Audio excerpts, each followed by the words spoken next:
kind of start things off, well, welcome to the Jenks and not the farm, unfortunately. It's cold to be in our barn today, but soon there will be a space that we can have year-round.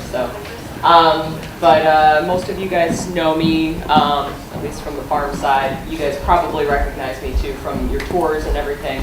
But I'm Kim, and really excited to be partnering with you guys this semester. It's been really awesome. So for those of you who've been kind of keeping tabs, this idea kind of bubbled up when Kathy and I were sitting on the patio this summertime before one of the speaker sessions.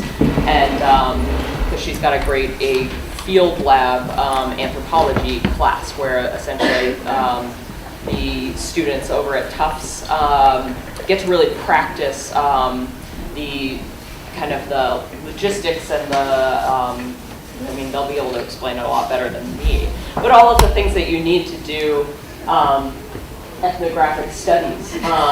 So we started talking about, how can Wright Locke Farm and Kathy's class partner. So this semester we wanted to kind of focus in on a couple different questions and then pull that down to one question to kind of focus on. And it had been a question that we were all kind of talking little bits about at the farm, but we wanted to get a better idea of what do people think, who does the farm serve currently, and who do we foresee the farm serving in the future. And because at this point in the farm is kind of at this great little juncture where we're 11 years old. We've done a lot of great things so far. It's been an amazing, beginning to this nonprofit community farm. And we're at this place where we're going to build this year-round building with a kitchen, with an event space, and we really have a lot of potential to keep growing, but we want to make sure that we're focusing that in a way that's really impactful and do so intentionally. So this question, I think, is very important to just make sure that we're keeping in touch with our community, trying to figure out how we can best serve the people who can use Wright Locke Farm as a resource. So I think this was this is going to be a great first step into kind of exploring that question and, eventually actions more. So the question, these guys will be, again, going into more detail, but essentially is who does Wright Locke Farm serve and who do we see it serving in the future? And so these guys are going to tell you a lot more about their preliminary findings, and then from there they'll eventually be doing a more finished report, and we're going to just kind of be in conversation and try to figure out what can we do with their findings, and just with more information we can do more good. So it's great to have the data points and the information that these guys have gathered this semester. So, and thank you very much for all of your hard work too, because I know it's a crazy time of year, and you guys have been having to schlep over to Wright Locke Farm and everything, so we really appreciate it. But without further ado. Hi, my name is Bota Sadavarva, and I'm here to introduce our presentation and get things started. So I wanted to start with some thank yous. I wanted to thank the farm on behalf of the class for collaborating with us and having both the enthusiasm and humility to learn and improve. I also wanted to thank everyone for their willingness to speak with us, to be surveyed by us, and to be interviewed by us. And finally, a thank you to Hank, the farm dog, who so eloquently and swimmingly So as Kim already introduced us, we are the Fieldwork Lab Anthropology students of Kathy Stanton, who is a senior lecturer at the Tufts University Anthropology Department. We come from a variety of majors, classes, and disciplines, so we are sophomores, juniors, and seniors who are interested in agricultural studies, anthropology, community health, what have it. So going into our research, we had two major preliminary goals. So one was to develop a product, as Kim was saying, that would help Wright Locke with their long-term planning. Again, as Kim was saying, as they go forward past their startup period and continue to define and engage their position as as an education organization, as a community farm, and land steward. Secondly, the course aimed to help Tufts students to develop and engage their ethnographic field research skills, which we will contextualize later in the presentation. So going forth, we used two major research questions that Kim already introduced. So who does the farm currently serve, and who could or should the farm be serving? So we asked these questions to a range of different people associated with the farm, those of which included members of the board of directors, farm stand and farmers market customers, as well as farm staff and volunteers. We asked these questions to get a feel for how different people are thinking of the farm's present and potential impact. We also asked how they thought that the farm was fulfilling their mission statement, as well as what they thought the different challenges the farm is currently facing. Again, so some of the info that we present today in our preliminary report findings won't necessarily be news or surprising to those familiar with the farm. However, we thought it was a great way to sort of take a step back and get a fresh look for the farm's presence and its operations. As already stated, our end product will be a written report that will be ready at the end of December. And so that being said, we would love to hear thoughts, feedback, questions that would help fortify our final product. So, thank you.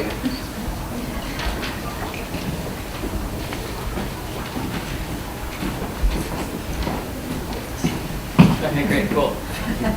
I'm Zach. I'm just going to take us through a little bit of the methodology first off.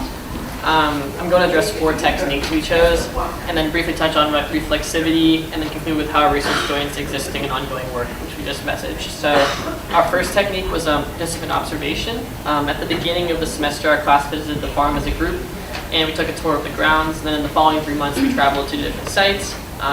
These sites included the farm itself. We went to the speaker series.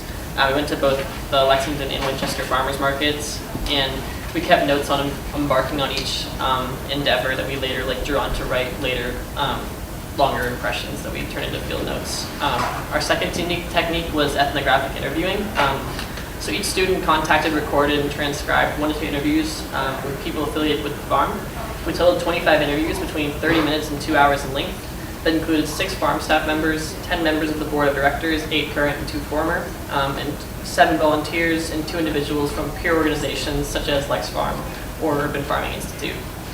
We prioritized conducting interviews in person, though some interviews were conducted via Skype or over phone calls when necessary. Interviews took place at the farm or other destinations as specified by both parties. They followed a pre-written set of questions that investigated an individual's background and current engagement with the farm, as well as their opinions on the mission statement and who the farm is or is not currently serving. Our next technique was qualitative surveying.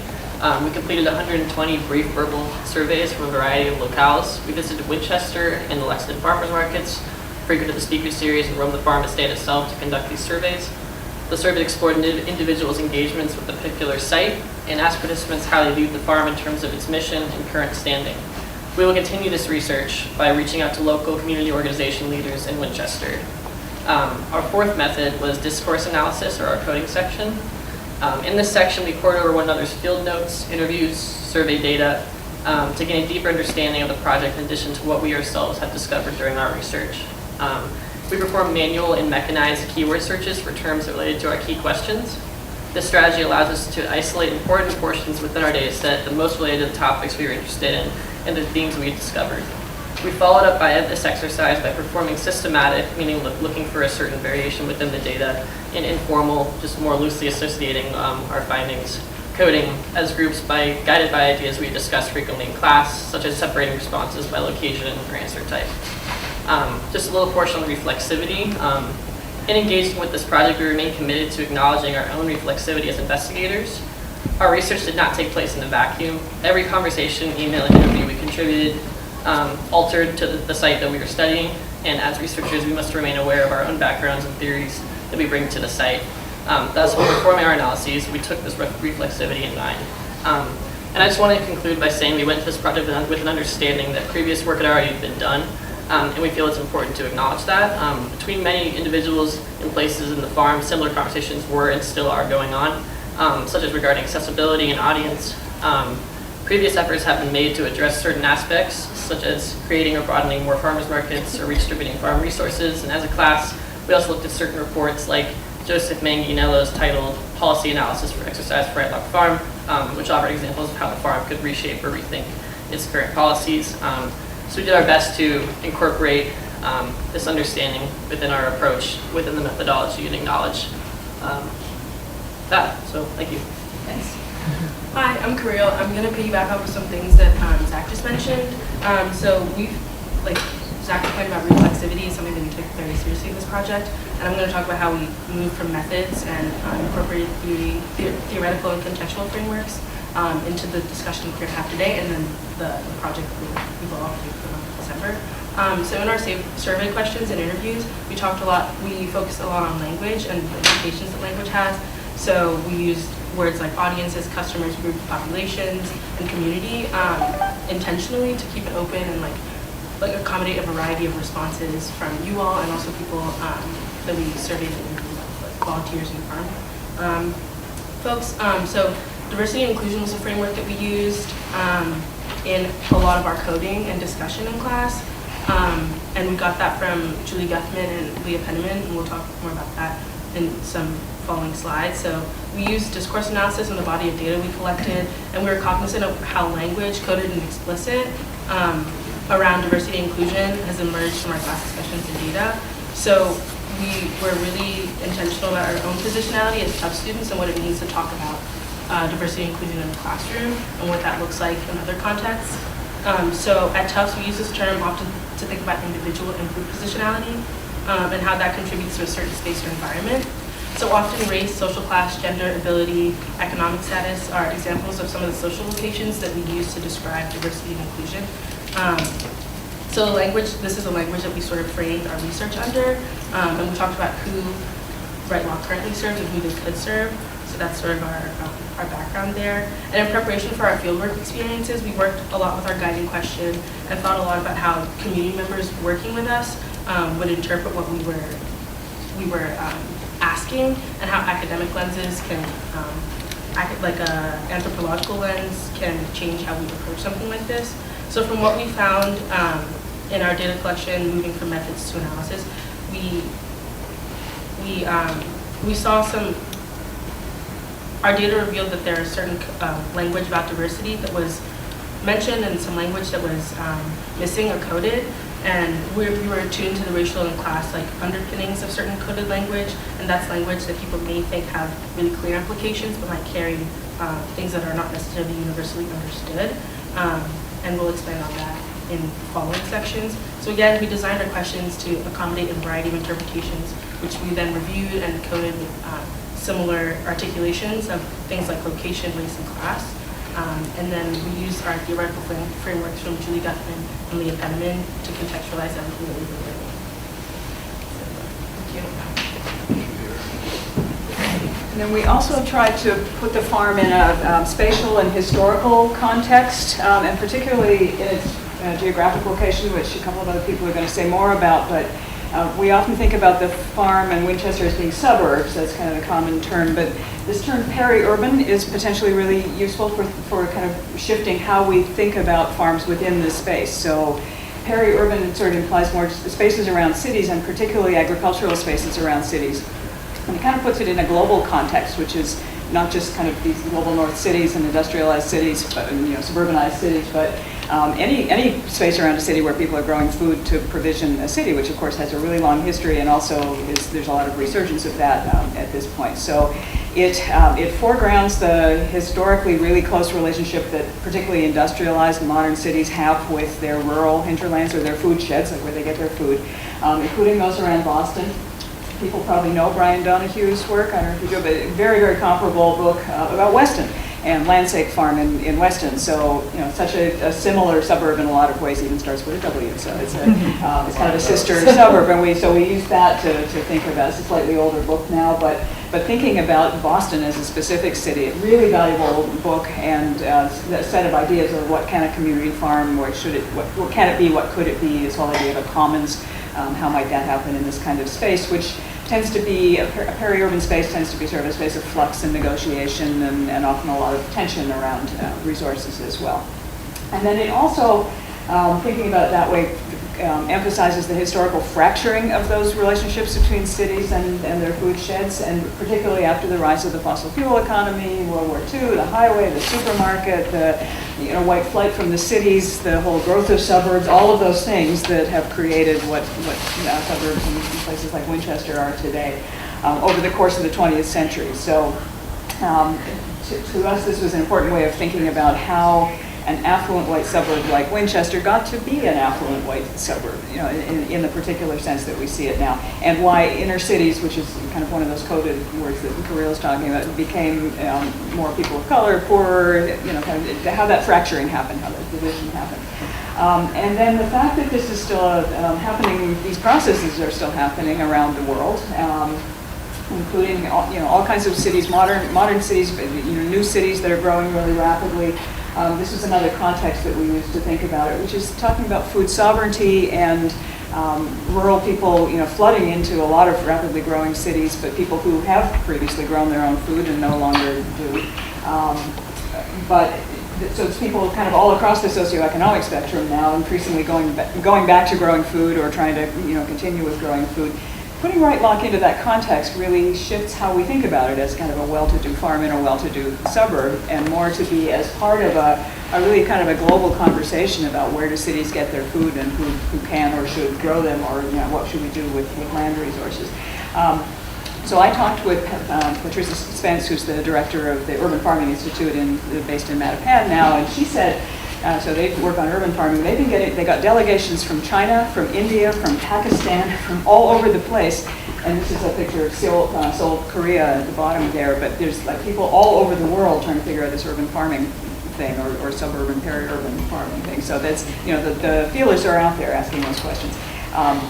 And then, of course, kind of new young farmers in the Global North and around cities like Boston, and what we refer to as the food movement, that's arguably part of the same conversation as well. So this sort of puts Wright Locke into a set of these larger conversations about ecological sustainability, economic sustainability of farms and viability of farms, right, that everybody's struggling with, and then social, racial, economic equity, especially as it relates to the space and place.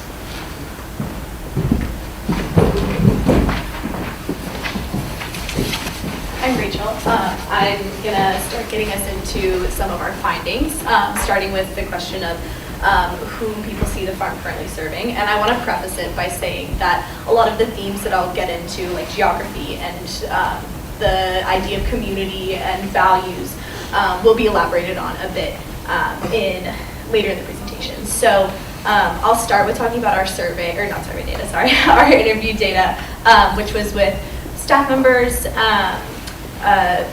volunteers, longtime volunteers, and board members. That's the word.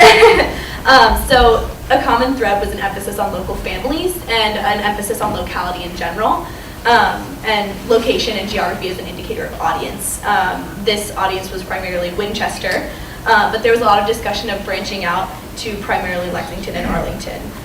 All of this really characterized the idea that Wright Locke is pulling from a particular area, and that area is primarily white and affluent. Thus, there's an acknowledgement of wealth, and the phrases specifically well-off and affluent are used. Another important thing to note is that there was lots of discussion of value-driven ideals, so the audience served might have a interest in sustainability or the local food movement and other related values. And now I'll get into some of the comparative survey data, which is represented up here. The majority characterizes the current population served in terms of locality and townships. And here we really saw the notion of community repeating itself over and over, and it was very central to the survey data. There was also some value-based characterizations of the population served here. But here there was less awareness of the affluence, but it was still a bit present. To kind of take all of this together, overall, we've seen that there's a widespread recognition and an acknowledgement of the affluent and very largely white demographics of the farm and the local food farmers markets in this part of the Boston area.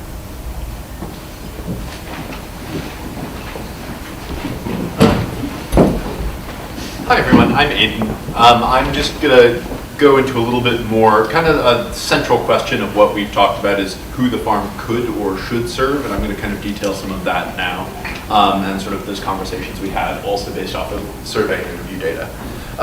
So in kind of asking this question, moving from who the farm serves to who it could serve or who it should, we've received like a large range of answers among both survey participants and interviewees on the question of who the farm could serve in the future. And it's just interesting that there's this continual general conversation of diversity as a whole. However, there's no actual single idea of what diversity looks like. There's very little consensus as to actually what that means. So we as a class were able to isolate some important themes that came up more than a few times, such as race and ethnicity, class, mobility, ability, age, location, and then, as Rachel was just touching on, mentions of catering to populations with certain interests and values, such as environment, sustainability, food, organic food, etc. So these different subcategories indicate areas where the farm's community thinks they should be given more attention. So going through each of these with a fair amount of detail, we're just going to see how broad Wright Locke's idea of diversity actually can be. So first on kind of like the different races / ethnic backgrounds, which was a big part of our discussion. The farm was often described as being affluent, white, due to perceptions of who currently serves. However, many people we spoke to noted that people of all backgrounds do have something to gain from having access to Wright Locke, and that the farm should, quote unquote, reach out to them more. So based off of just some census data and kind of our interview survey data, Winchester itself is a fairly homogeneous population, 83.2% white, according to the 2018 census. So many of the survey interview participants noted that this is a simple reality of the community around Wright Locke, based on geography. However, Winchester also has a significant population of, for example, Asian American residents, about 12.5% according to 2018 census data. Comparative to that 83.2, not huge, but that still there is a relative amount of underrepresentation in Wright Locke's patrons and volunteers, so something is there. Additionally, the farm was often currently referred to as serving the Lexington community beyond Winchester, which according to the 2018 census is 27.3% Asian American, 63.8%, or 68.3% white, sorry about that. So there are these communities of non-white people who the farm has identified, somewhat tacitly as serving. So it's more than just this white community which Wright Locke has immediate access to, and I think that should be recognized. Earlier, Kirill mentioned two sort of theoretical models that we look to. The first off being Leah Penniman, who's the founder of Soulfire Farm and also the author of Farming While Black. And she was one theoretical model that we kind of used in a lot of our class discussions and coding a lot of this data that we've collected, thinking about diversity and race and these issues in peri-urban farming. So she notes that the typical white household has 16 times the wealth of the typical black household. So in these ways, socioeconomic class then affects race and its different relationships with agriculture. Can affect whether or not someone can afford to send their kids to the farm's camps, or if they can afford to take part in the farm's other programming that is not free. And this was a big concern touched on in a couple of interviews with the farm's board and staff, but was not necessarily labeled as being a racial issue. Additionally, class affects issues of transportation. Again, a pretty universal concern of a lot of particular staff members who interviewed at the farm. And as those of lower classes are less likely to have reliable access to transportation or the time to take their children to farm events or camps. So that's a little bit of the Penniman in practice. Next, Julie Guffman, who's a professor of social sciences at the UC Santa Cruz, who focuses on food systems. Overall noted that through repetition and practice, certain values, spaces, or ideas can become culturally coded as like white racial practices or ideas. So this cultural coding then plays into reinforcing particularly farms as white space, or in the instance of farmers markets, there's a factor that like certain shoppers of color need to overcome, and this is a particular area of study that she's written a lot about. So as geographers of race have noted, no space is race neutral. There's an iterative coding of race and space, and things like farmers markets can become coded as white space, not only through the bodies that tend to inhabit them, but also through the different ideas that circulate through them. So another category of many respondents, of who many respondents said the farm could be serving, were certain interest groups, such as people who value the outdoors, the environment, and open spaces, or food, fresh food, local food, and cooking. So these value groups, when put in those terms, can seem as pretty universal things, but it's also important to note that nature or good food are cultural ideas that vary a lot depending on who you're talking to or who you're asking to or what that looks like. So we used Gutham's thinking here to kind of take this sort of universal value group and put it to task a little bit, because these values can easily become coded into whiteness and heavily contribute to the exclusion of non-white communities if you're not careful with them. So for example, what people eat is often seen as a form of lifestyle choice, and people are told to educate themselves and to make better choices, buying local organic food, etc. However, there are institutions that make this choice the only option. This could be due to economic constraints, targeted advertisements, or living too far away from retailers of good food, or what that means. In other cases, it isn't necessarily a choice that is made. It is a choice that is made consciously, what someone eats, because alternative or healthy food, as it is often described, might not be universally culturally appealing. This is informed kind of by institutional factors. For example, Gutham brings up the example of the imagined agrarian ideal, where people would want to get their hands dirty or look the farmer in the eye. This sort of ideal is more likely to evoke images of, for example, slave labor or land appropriation than nostalgia to, for example, American people of color, where farming is a bit more of a charged history. So that's just, something there, more theoretical that we're talking about. Moving on from the diversity and race ethnicity aspect of who the farm could be serving, people that we talked to also noted that the farm should be reaching out to people of a lower socioeconomic class. And this seemed to be a pretty big concern of the general community. Some specific aspects of this that were mentioned were people on SNAP, which is the Supplemental Nutrition Assistance Program, food banks and pantries. And it's important to note that here there's also an intersectionality between class and race. Generally considering that particularly in Winchester, where it seemed like affluence was often conflated with whiteness, one is never solely discussing one or the other.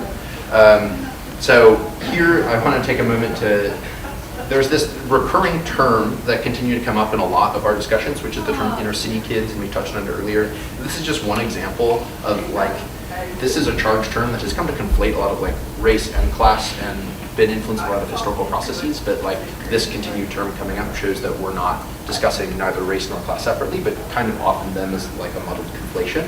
So that's important to recognize. Moving on from class, there's also a lot of concerns about reaching out to people with limited mobility. And this is interesting and kind of can be broken down across several categories, one being age.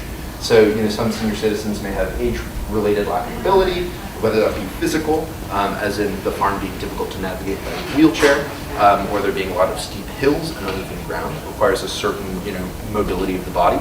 This could also be related to transportation for a multitude of reasons. A lot of, older people may no longer be able to drive or have access to self-transport. So again, that's kind of that recurring interest in transport and what that means for accessibility. And then also under the ability category, as mentioned above,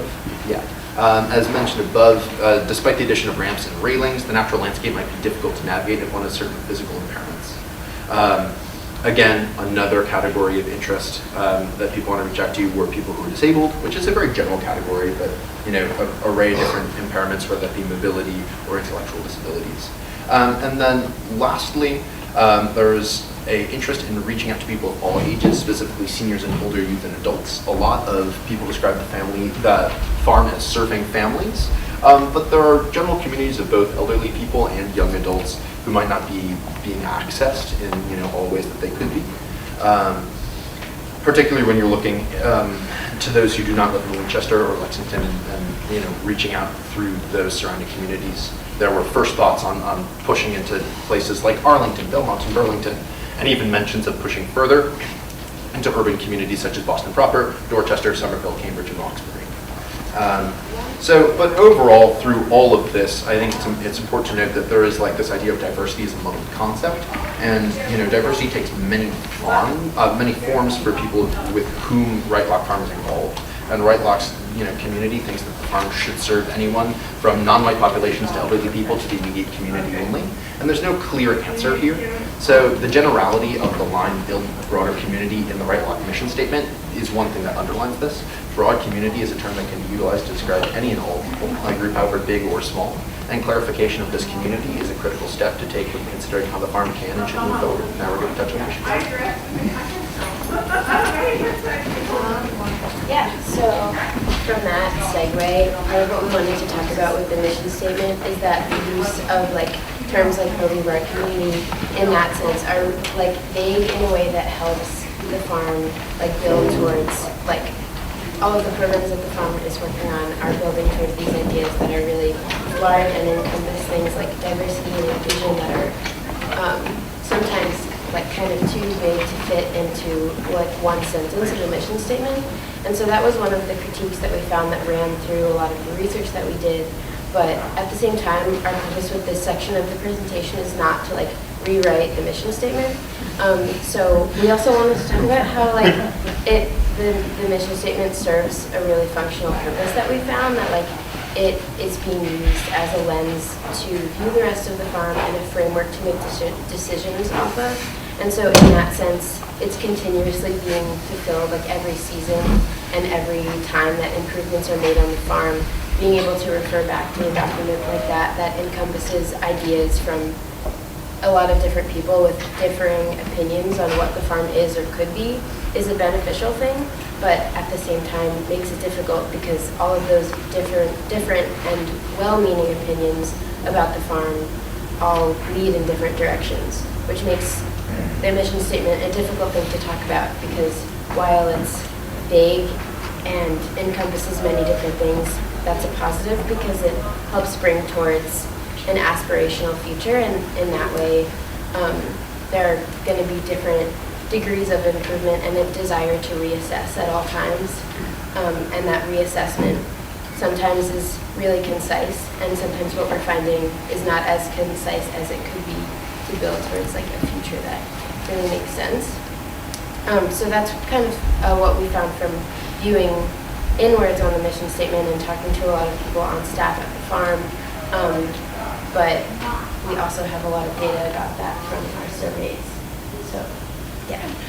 Yes, we questioned Wright Locke Farm customers about their view of to what extent Wright Locke Farm fulfills their mission statement at various different locations, both the Lexington and Winchester Farmers Market, but then also at the farm through U-Pick customers, speaker series, and at the farm stand itself.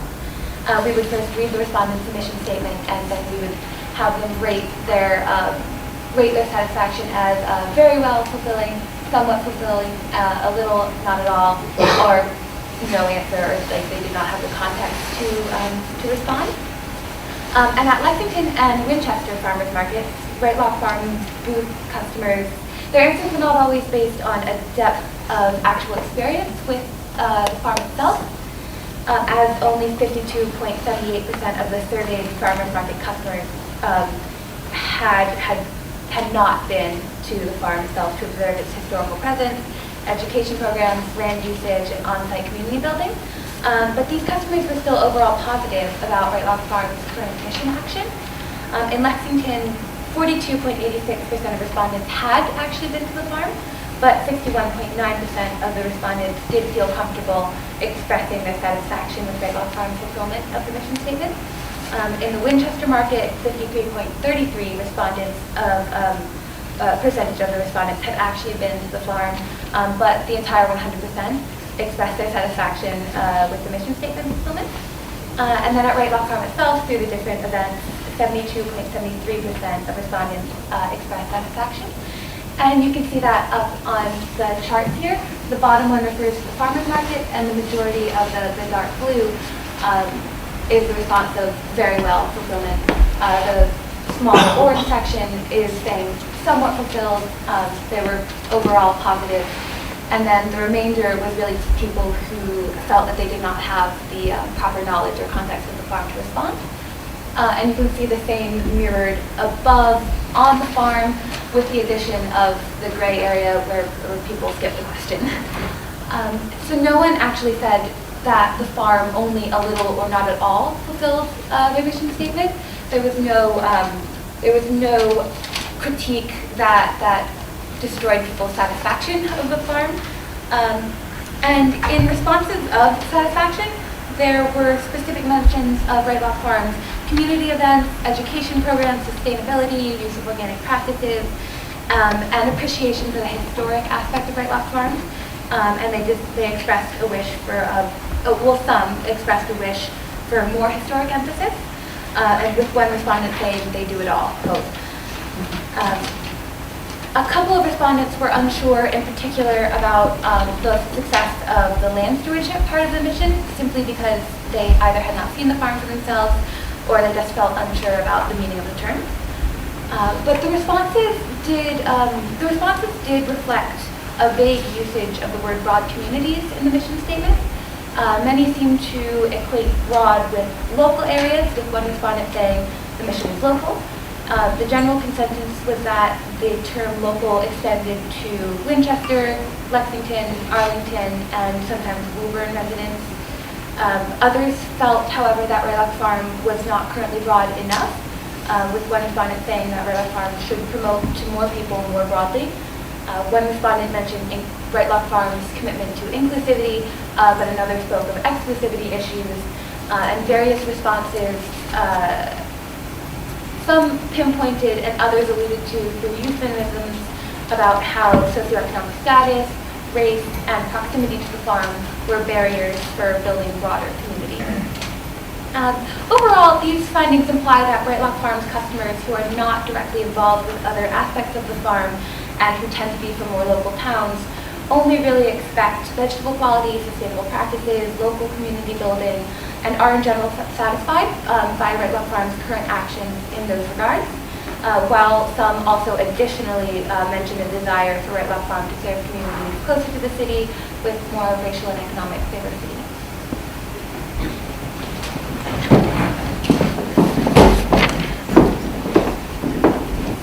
I'm Will. And I'm James. And we're going to be talking a little bit about, like the location aspect that you've been hearing probably over and over again. Because as I'm certain you all know, like the Wright Locke Farm's location itself is kind of like an interesting thing to look at. And it's a theme that's come up time and time again inside of our class. And that's because the actual location itself is, as seen by this quote, it's kind of juxtaposed. It's not only a very large farm, but when you drive past or you're driving by it, it kind of seems tucked away. I remember like the first time our class visited it, we were like, oh, the farm's right here, we have to stop now. So from visiting it, you realize like the actual location is a really key factor that starts to play a big role. We started to notice a lot of locality that we'll talk more about, yeah. So yes, so it's understood that since Wright Locke Farm is located in Winchester, that it naturally feels as if it belongs to Winchester, and it is a kind of delimited place, and this is in part because many of the people that are associated with the Wright Locke Farm community see local farm ecologies with their farmers markets and farms being cordoned off according to these town identities. And this is somewhat good because the town is the roots for Wright Locke Farm, and it nourishes it and sustains it with its human capital and also financial capital. And I don't think it necessarily needs to separate it.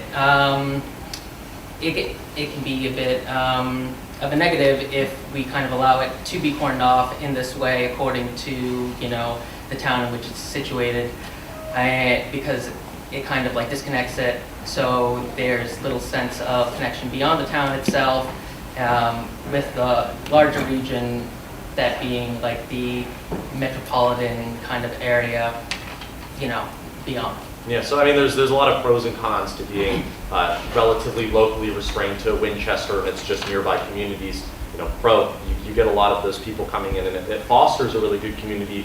But one of the cons is that it might be limiting itself to those communities. We also found clear spatial and socioeconomic connections with the legacies and histories of white flight, suburbanization, car-dependent places, patterns of public transportation, and migration histories. And something to note is that these weren't directly acknowledged by people associated with the farm, despite frequent references to the logistical challenges brought up about, you know, bringing a bus or finding a way for public transportation to more easily reach the farm. So there was a little bit of going around that. We also found that people's responses often conflated poverty with race, and also had particular geographic locations, such as what Aiden was talking about earlier with like inner city kids or a more densely populated area. That's kind of like the focus of what we found with the location aspects. And I mean, if you look at this quote here, we can see that it's understood that, you know, all these suburbs are kind of like disconnected from one another, and also it's, you know, not accessible really for people who are living in like the urban center. And a former board member here said that if you think about it and how it's set up, it all goes into the hub from the suburbs, but if you want to get from this suburb to this suburb, it's almost impossible. It's almost every place as a means to get into Boston. So, you know, there is this limitation as far as like transportation, public transportation, and being a bit of a distance away from, you know, the suburbs, or being in a suburb that's not feeling very connected to, you know, like Winchester, that makes it difficult for people to really connect there with the community. Yeah.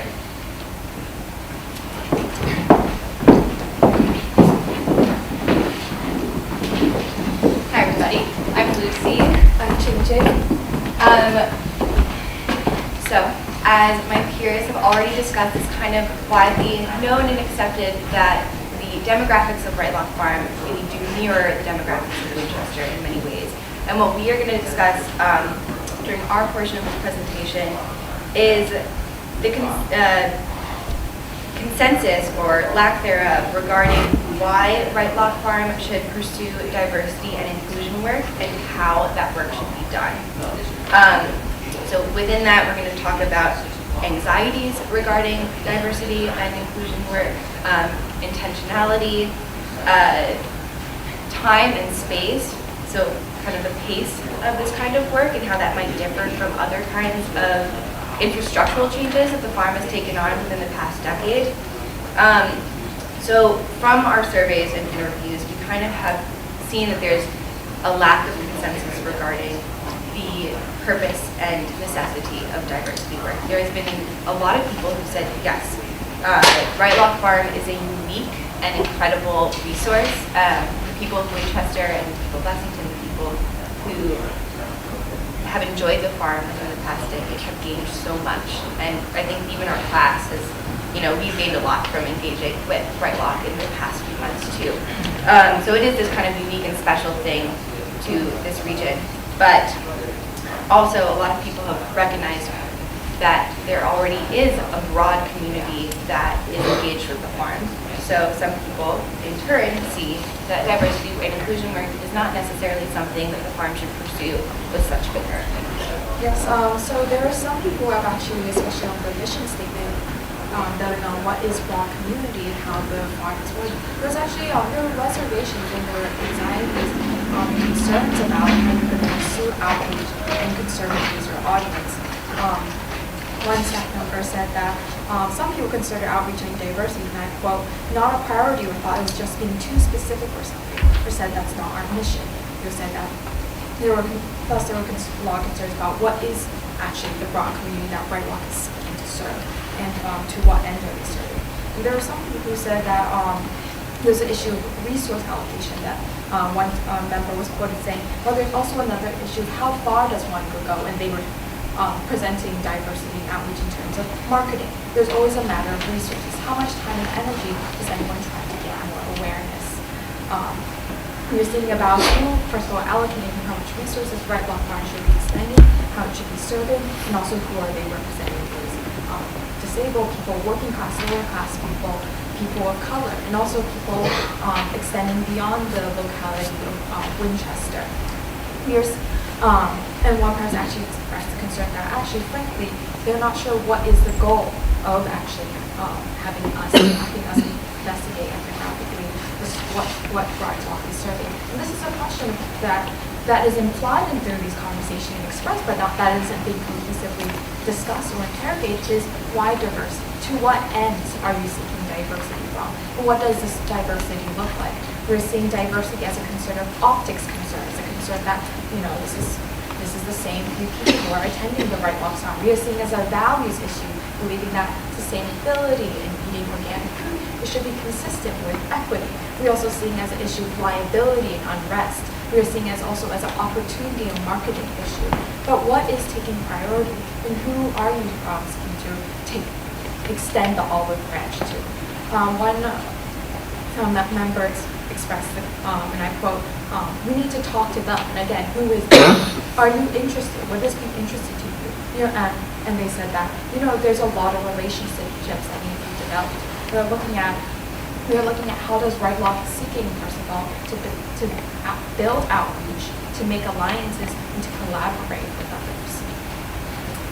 So regarding that work, one of the things that Wright Law has done a good job of is making changes within the past 10 years, 11 years, at a really, really massive rate. And it's been very quick, and you've done a lot in a very short amount of time. And one of the things that I was interviewing Professor Griffin, and he said that it is easier to build infrastructure than it is to build community. And I think that is a really important thing to remember in our work that we are doing, and also within the next few years what the plan will look like. So this last bit is kind of going into our recommendations. One of the things is to address diversity and inclusion work with a remembrance that we're working with people, and that working with people is different than building buildings, and the pace and time that things take up is really important. So one of the things is go really slow. And that's really hard because it's great to kind of go towards an end goal and work towards it quickly in order to, build a community and then function as that community. But the thing about that is to think first and then proceed. So that is one point of cohesion that definitely came up across many different interviews. There was a kind of universal voice that was saying that sustainability of diversity is really important. So deliberacy and careful thinking is really key. To linger in that influence and perhaps any contributions between one another. So with that, that's kind of our transition into our recommendations, which are obviously not finalized because our work's Yes, very much still emerging. And so we're, next week we're going to work on a final version of the report, the written report that we're going to give you. And I think the discussion, will help us with that as well. But this is kind of what's top of mind at the moment. So as Lucia was saying, to build this process really deliberately to define. And that's something we're seeing, especially looking at Leah Penniman's work. I don't know if people are familiar with her and Soulfire Farm, but she's kind of the go-to person in a lot of ways for talking about particularly racial equity issues in agriculture at this point. But she said the question of why is key, and that was not something we were actually asking at the beginning necessarily. Like, why do you even want to have this conversation? It sort of seems obvious in some ways, but then when you stop and think about it, it's like, well, it's not, because it's so broad and so scattered and encompasses so many things, and people are at so many different places with it. It's like even to have it in-house, that's a complicated conversation, let alone to kind of reach out beyond that. So that idea of defining, being much more direct about the conversation, about the content of it, and the relationships that are involved with it, that seems like a key task for the farm once you've recovered from building the all-seasons farm, because you're busy and doing a lot. So And then the second one is that idea of broadening the historical narrative, which doesn't sort of jump over the need to build relationships and sort of think about who's in your network and your community, but it I think lets Wright Locke Farm as an entity think about itself in a different, broader set of contexts and histories, which in many ways have a little more sort of edge to them and engage with questions of why it's so difficult, why it has historically been so difficult to farm in these spaces, and is in some ways only more difficult and more bifurcated in terms of who can afford to farm or to buy the products of the farm, those kinds of things. So I talked to Tim Hines, the executive director over at Lex Farm, who I know is like your sister farm over the hill there, and that was a really interesting conversation in terms of their grappling with how you compensate people fairly for the work that they do, including educational work. How do you incorporate that with being a working farm? And he just sort of said he thinks that all community farms have to struggle with that. Where's the nonprofit side of the mission or the educational side fit with actually being a farm? And that engages with that question of why farming is so hard and so much farming has gone away in these spaces. And then the third thing was more in kind of the social organizational realm, and I know you've already been starting to talk with some of the other community and educational farms around in that peri-urban ring. So it's gets away from that hub and spoke thing of everybody kind of relates to just downtown and back out, but to be thinking about that, I think, as a network is really interesting, particularly since so many of these farms are facing a lot of the same challenges in terms of financial challenges, mission challenges, this broader conversation of privilege and location. It's a very big conversation, and then there's all of the urban farming projects, which do tend to be more driven by people of color and kind of poorer communities often. They're having the same conversations about how to stay viable and where they kind of fit within these larger contexts. So that's a really interesting combination of, that's an interesting network to be a part of if you kind of frame yourselves in that way. So, all right, so that's probably enough of us talking. And we've got some time to hear from you. And I can kind of wrangle a conversation, Kim, unless you'd like to. And I want to make sure that it's not just me doing this. So the students have thoughts that you all jump in as well. But maybe to hear from people connected with the farm, immediate impressions or questions or pushback or anything you'd like to jump in. I'd like to know if the students actually work at the family farm nights in the summer. I don't believe they started early enough to do that. I think that's true. Nobody got to a family farm night. My We kept hearing about mentioning that is Yeah. because my husband and I, not this past year, but in previous years, have been there. And we hear so many different languages and what have you. And I feel that the population there that enjoys those is very much more diverse than what you would see at the farmers market. It's a really good point, and it shows the extent to which what you're able to do as a researcher shapes your perception of that, of what you're researching. So, does that sort of mirror other people's experiences of that is a more diverse area? I mean, I think, just kind of, it's interesting, like seasonality on the farm and in the educational system is kind of Totally opposite. So you guys got a good snapshot of kind of what the fall was like, and kind of toward the end of fall, as things were kind of quieting down. But yeah, it's definitely more of a hitting time of year where a lot of production is going on, and still some of the free events. I mean, they went to the speaker series, so that's good. But yeah, I think family farm night is kind of like the biggest highlight of bringing in community of all sorts in some ways. But you need a car to get there. I was going to say, and it's probably still from within the general area. And that would be something. And again, this is kind of off topic, but that's one of the places that we'd love to get a better idea of who's really coming, but we've always had such troubles figuring out how do you make that easy for 1,000 people and for them to actually want to respond. So if anybody's got any ideas, do you get any contact information from them, or do they show up? It's kind of a flood of people It's a from lot of 3 to people. 4 different entrances, and it's very hard to get people to stop on their way in. So it's kind of everybody's going to put their picnic blanket down and get settled. And that, so then how do you capture that afterwards?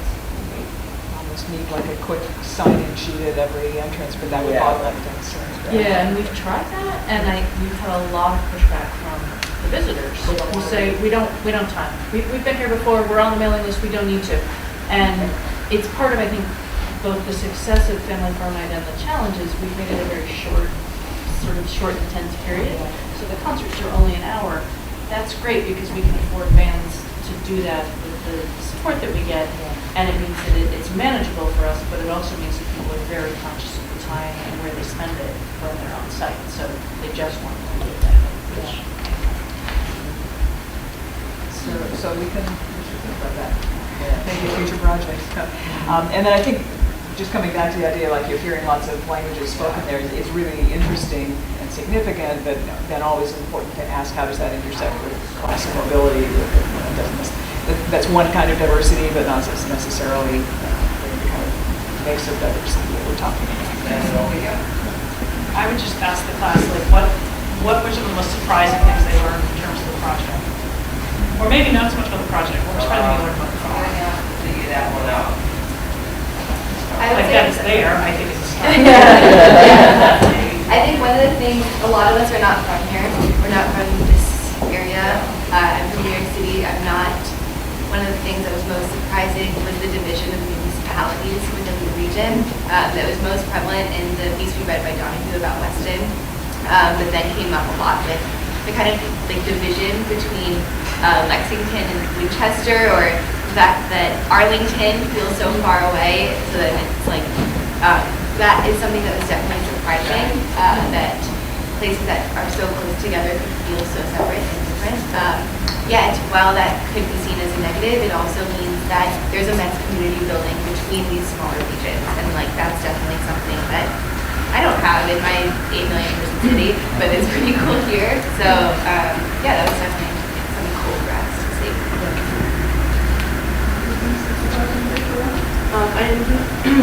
I interviewed someone at the Winchester Farmers Market, or the Lexington Farmers Market, who was like quite involved and like has piece of CSAs regularly and split some with friends and like went to Tufts and was talking like extensively about like, yoga and the farm and all these things. And there was a point where I asked like, how would you rate your closeness to the farm? And I thought that she would rank it higher than she actually did, but because of the season and not being able to like put her kids into programs anymore, she felt like tapped out, even though she was still involved in CSA doing activities with the farm. And I thought that's kind of interesting how people see closeness to the farm, maybe through their children, or like the family context, even though she's like, Seasonality, right? It's like you're actively participating and then you're just a consumer of the goods. So it's transactional come fall, it's participatory in the summer. And winter time, I mean. Yeah, in there. I think that's a great one, though. And it makes sense. I mean, if you ask her in July, she's all over it, but like September and October, it feels like The farm almost kind of advances their seeds in people's. Any other surprises? Yeah, something just I kind of found in some of my discussions with people was how much like the farm serves as like a framework, like farming itself as a framework for other activities, like more of like that community building, or all sorts of different ways that farming is not necessarily like what is happening at the farm primarily. And I thought that was also interesting about like what that means when you say like community farm and farming, it's kind of explicitly labeled as more of like a framework for all these other things going on.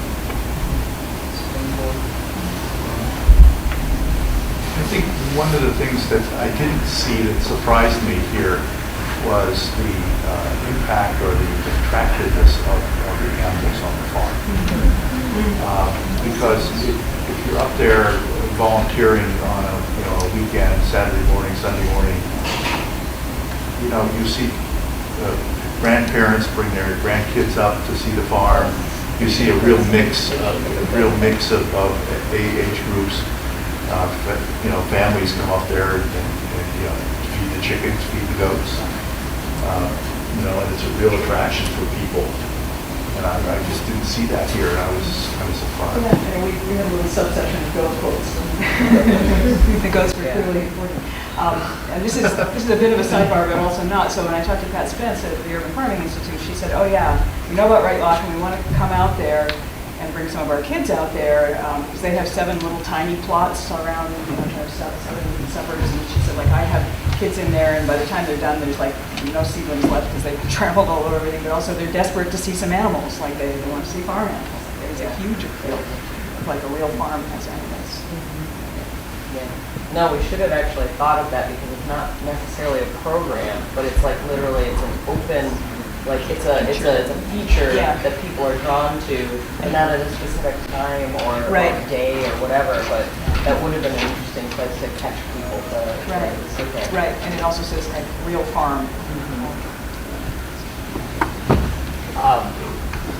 Kind of one observation and then one question. The observation builds on what Linda said. Some of the best conversations I've had when I've gone up there to family farm nights and other events are with young families who live in Arlington, the neighborhood of Arlington that is closest to the farm. And I may know them, sometimes I don't know them, but it almost provides something in common. And these are people who have viewed the farm as, quote, theirs. So it's not a Winchester facility because they live so close. They can either walk, it's an easy drive. And I admit when that first started, I was actually surprised by the degree that the farm was serving the Arlington community. And one of the conversations I had was in the Kickstand Cafe in Arlington Center. In a holiday period, it was crowded, we were table sharing, and we started talking. And this was a group, and I said they were from Arlington, they had young kids. I said I was from Winchester. They said, oh, we go to Winchester all the time to go to Wright Locke Farm. The question I have goes a little bit on what Jim said, and it may have been in there, I may have missed it. One of the things I enjoy is just looking at the buildings and being in the buildings, being in the old farm. When I went up there took my son up there for the first time. He's an architect, and rather than picking raspberries, he spent all of his time taking photographs of the foundations of the buildings. And so a lot of people find it interesting to visit just to look at the farmhouse, the ponds, sense of barns place on that. I don't know whether you got into that in your evaluation or not. I think we kind of captured the fact that there were so many different ways that people were coming into this farm. And then when you get into the diversity questions, like so many other ways that people might come into the farm, but it's really clear that, there's a lot of avenues that people find their way through.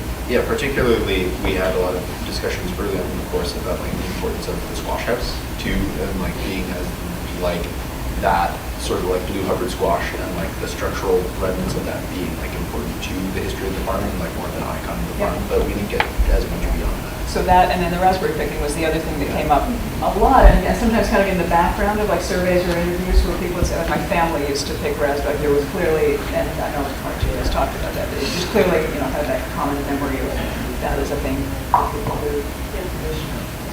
I'm thinking a little bit about like hidden engagement, which came up in another one of my interviews where someone who worked in the cluster and was remembering that the ice house was like a place that was really, not like forbidden, but really like the anecdote through some ideas like, when I was a kid, like we couldn't really go there, but now like people just sort of hang out at times where like there might not be farm staff, but then again, it's also like really hard to like tap into like that looks like and how many people got there when they come. The farm staff. So there's just like 3 questions back here. We're going to start with this gentleman. Back to the subject of the animals, we kind of pride ourselves in having the animals, not you can't get college or the farm. We were disappointed to find out we only had 2 kinds of them. And you think we would enhance us greatly if we had another 2 or 3 types of them? Draft horse or 2.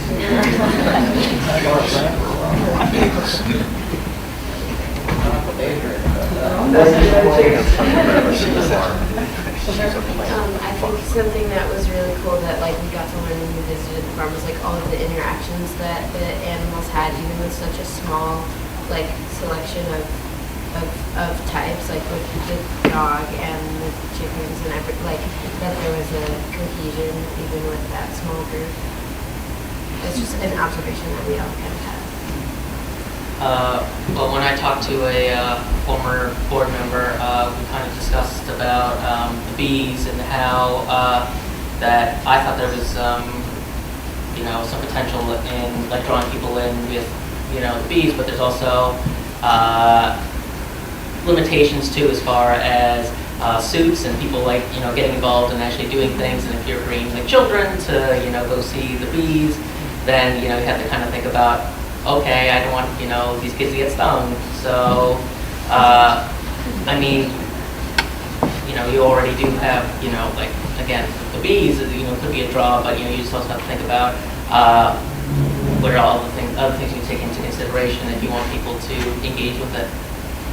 It's really interesting to be thinking about the animals again. We kind of did this at the beginning and then didn't get back to it again, but this is actually something that anthropologists are thinking a lot about now. We're talking about multi-species relationships and saying it's like we're so human-centered, especially on farms, and then there's like these few species that are kind of like the approved livestock species, but in fact, when we think about ecologies, these relationships are much more complex and, in relationships with pollinators and relationships with bugs and with microbes in the soil and microbes in our guts and all of that. It just sort of explodes the whole idea of mammals being the ones that are on top of the food chain. I think that one thing that definitely came up throughout my conversations was how the farm is kind of spliced between being productive and creating food and being an integral part of this like farm food system of these communities, but also being an educational resource. And I think that one thing that has come up in a lot of my anthropology classes is thinking about who are workers in the food system. So we obviously have like Locke Farm has a farmer, and like that's really important. But also, like I think it was the chickens provide like help the compost and create fertilizer, and thinking about the bees as pollinators. So I think it could be interesting to kind of think of the animals as both like an attraction because it's cool and it's something that's like not what that we have at home, but also as an integral part to the functioning of the farm and that kind of like educational aspect of their role. It's not just kind of like images. You're not just a novel. It's a species part of it. I feel like y'all are doing stuff that should talk, or we're doing stuff that should talk about mushrooms and done some interesting reading by Julie Duffin, who we mentioned a few times in our presentation, has a really cool piece about mushrooms. So, yeah, we're going to say, like, I think there's something insane with mushrooms. Yeah, one of the biggest activities at the farm is the educational program, and I mean the volume of kids and programs that are offered and grown very rapidly over the last many years. Did you talk to any of the constituents that, like the parents and the kids and the schools, and get their perspective? Because I didn't see any mention of educational threads through any of this, and I'm just curious if that came up in the conversations or you didn't talk to those. Rader, Jack, where else did it come up? Lots of survey people whose kids for educational programs.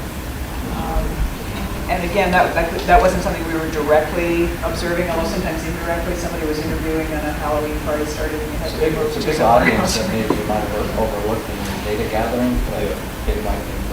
Yeah, we certainly heard a lot about it. I think one of our biggest limitations there was that we aren't allowed to talk to kids by our like. No, I meant the teachers, the parents who are sending their kids, the schools that are the feeders.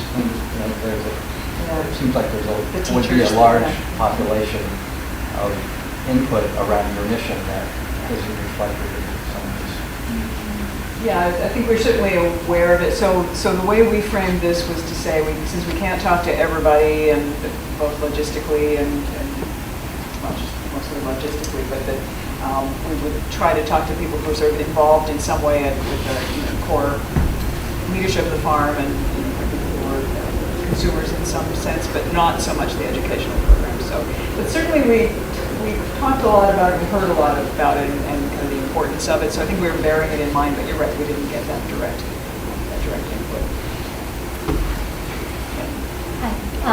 I have a question for the students and one for you. And I wanted to thank you for a great body of work. It's a good, solid body of work. Thank you. And kudos on those presentations. They were really excellent. The question of students is, when you encountered someone who did say that we should have some diversification on the farm in any venue, were suggestions made as to how to do that? So the question, where should we be advertising, or specifically, how do we increase that diversity? And to you, Kathy, I don't know if you're aware that the town is engaged in a master plan process that is, a professional consultant has come in, and there's a report called Visions and Goals, which represents a large body of input from the community on what are seen as needs right now, and whether that would feed in any way into the types of needs that the farm could be targeted as needing, or filling, rather. Olivia has mostly lost her voice, but she's going to talk. I'm going to try this. So I was talking with a former volunteer who's a teenager, and she was talking a lot about the ways that the farm gets the word out about the speaker series and other events. And she was saying, oh yeah, I know a lot of adults will share stuff on Facebook or something about these events, and she was like, but it's not like none of my friends are friends with these adults on Facebook, so it's not exactly reaching group. So like you find like social media and stuff, just based on how it works, it becomes like very self-selective thing, where it's like kind of got the same people coming again and again, because it's like that's who it's reaching, and it's like there is this kind of like huge problem talking about it, kind of like underrepresentations of the young adult and teenage populations, because it's like they're simply not getting the word, and I think that would be an interesting thing to look at.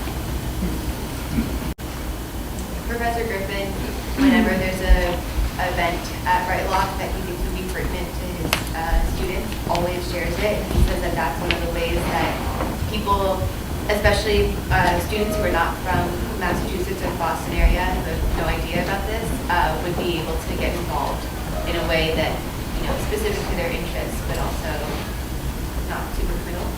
And that was an idea that came up in several ways all around the interviews and the surveys, but just the fact that there's all these colleges and universities around the area, and kind of this whole knowledge economy that's up there. A lot of people seem to be seeing that as a fruitful connection to follow up on. Yeah, so think about the younger. So first of all, I love your recommendations so far. And I love the don't rush recommendation, because it seems like the farm has been on fast forward since it became a farm. Because there's been save the land, work on the building. So it's really nice to have something that's framed with, let's take our time, let's think this through, let's try something new, try something different. So that's great. And the other thing that occurs to me hearing this conversation, and also seeing recommendations 2 and 3, is that the farm has really served as a catalyst in many ways. And so I think what you're describing are catalysts, for with the animals as catalysts for interactions between generations, or the farm as a physical entity has been a catalyst for projects. Kids are using, Boy Scouts do projects there on their own terms. So all these things happen kind of quietly and off the radar. But then also the regional network, it's occurring to me. We just finished the Heat Smart program, which was a cooperation between Arlington and Winchester.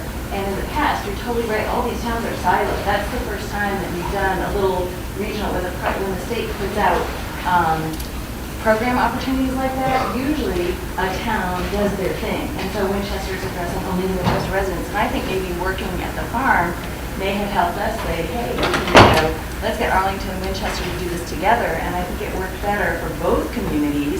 So that was clean heating and cooling. And so it has to do with the farm, because we actually implemented it at the farm. But I think that some of those ripples are happening on the pond that might not have happened were the farm not there.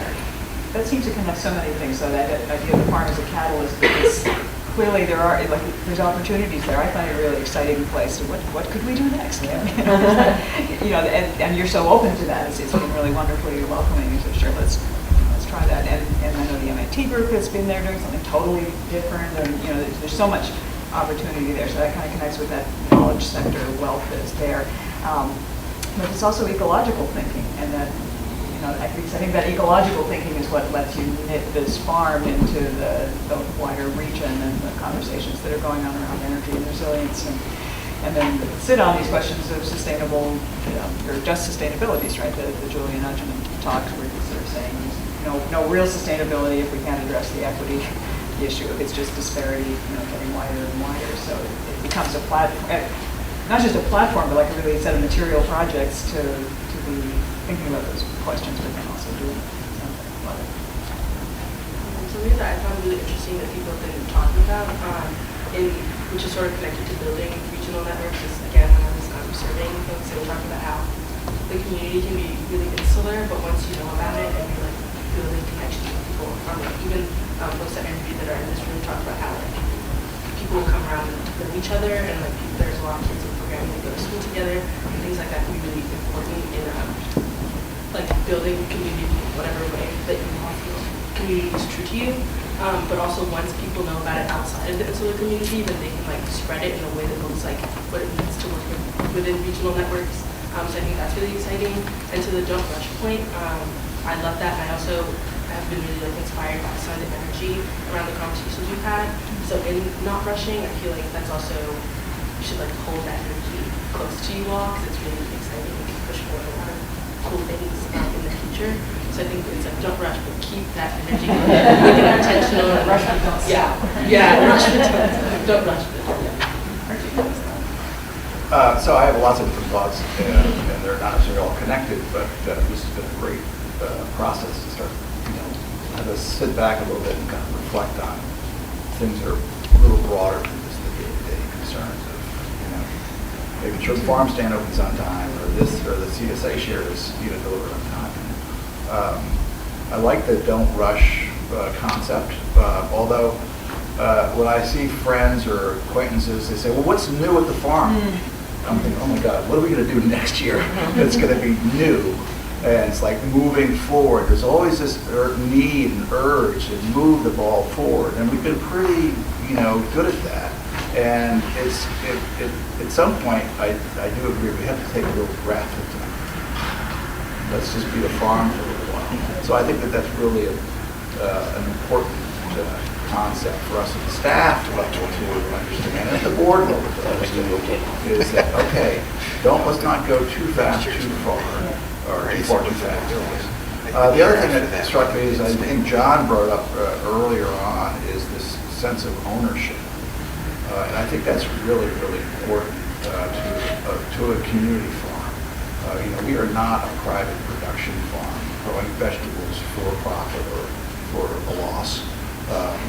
We are a community farm, and ownership is really an important concept. And I think it's something that we at the Wright Farm can do to kind of differentiate ourselves from a lot of the other experiences, whether they're farm-based or otherwise, in the community.